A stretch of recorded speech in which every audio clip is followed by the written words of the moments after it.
Palm Island, à Miami, l'île des célébrités et des nouveaux riches. C'est là qu'Antonio Sustiel a emménagé il y a moins d'1 an. Avant, quand je passais ici avec ma voiture, je me disais « Mais qui vit dans ce genre d'endroit ?» Nicky Jam vient d'emménager ici, P. Diddy habite de l'autre côté de la rue, comme Jennifer Lopez. Toute ma vie, j'ai voulu vivre ici. Je n'arrive pas à y croire. Cette maison, il vient de l'acquérir pour 9 millions d'euros. Dans son garage, 2 Rolls, une noire et une blanche, car il n'a pas pu trancher. Une idée du luxe, selon le millionnaire. Si vous êtes surpris par la pluie, vous appuyez là, et vous sortez ceci, et vous avez un parapluie. Ce parapluie coûte 800 €, alors il ne faut pas le perdre. Monsieur Antonio? Bonjour. Antonio s'amuse car son travail est loin d'être glamour. À 55 ans, il possède une entreprise de revêtement de sol et il répond lui-même aux appels des clients. Mon téléphone sonne 300 à 400 fois par jour. Ça représente 70 à 100 000 € de ventes quotidiennes. La grosse partie de mes clients... Ah, excusez-moi. Entreprise Antonio?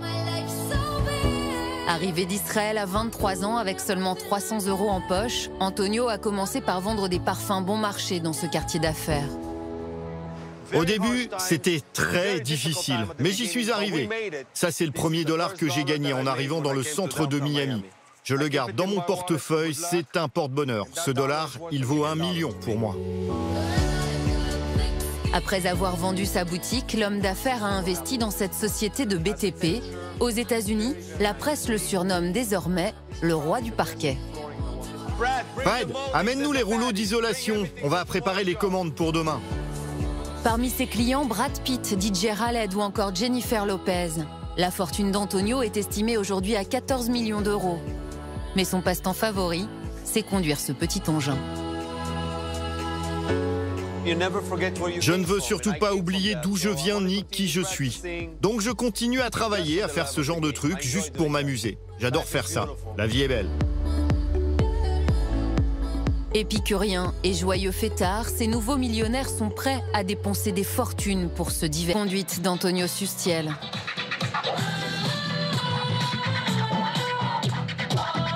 Le millionnaire du BTP est invité avec son épouse à une soirée caritative au sein d'un grand magasin de mode de Miami. C'est très joli, mais je n'aime pas du tout le prix. L'heure n'est pas au shopping. Antonio préfère ce soir-là donner son argent à une association. Elle vient en aide aux familles les plus démunies des États-Unis. Je suis passé d'ouvrier à millionnaire. Alors venir dans ce genre de soirée au début, c'était compliqué. Tu ne vois ça que dans les magazines et je me demandais qui sont ces gens si chics. Et puis j'ai compris que ça n'avait pas d'importance. Ce qui compte ici, c'est de donner et de partager.